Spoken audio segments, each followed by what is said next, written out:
为之前在广西上学过，所以呢，我觉得我吃到的螺蛳粉应该是算比较正宗的那我就按照我自己印象里吃过的螺蛳粉，今天给大家来煮一个螺蛳粉。先看一下这个的螺蛳粉里面有哪些配料：粉包、汤包、花生米包、酸笋包、辣椒油包、这个腐竹包，一个鹌鹑蛋包、醋包以及萝卜干木耳包。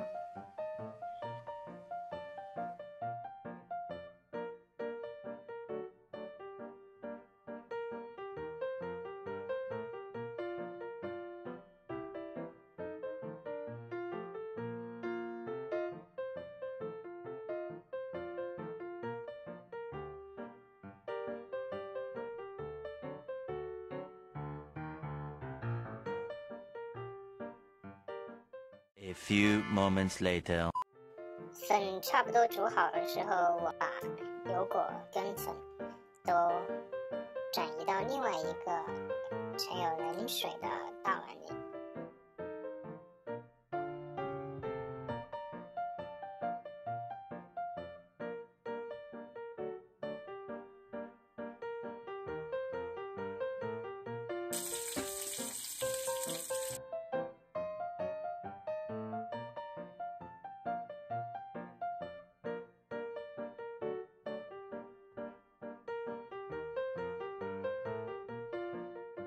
把之前过冷水的米粉放进锅中一起煮。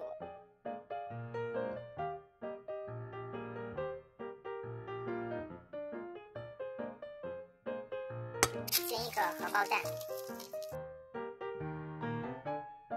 螺蛳粉快煮好，出锅之前加入一些青菜，一小撮香菜。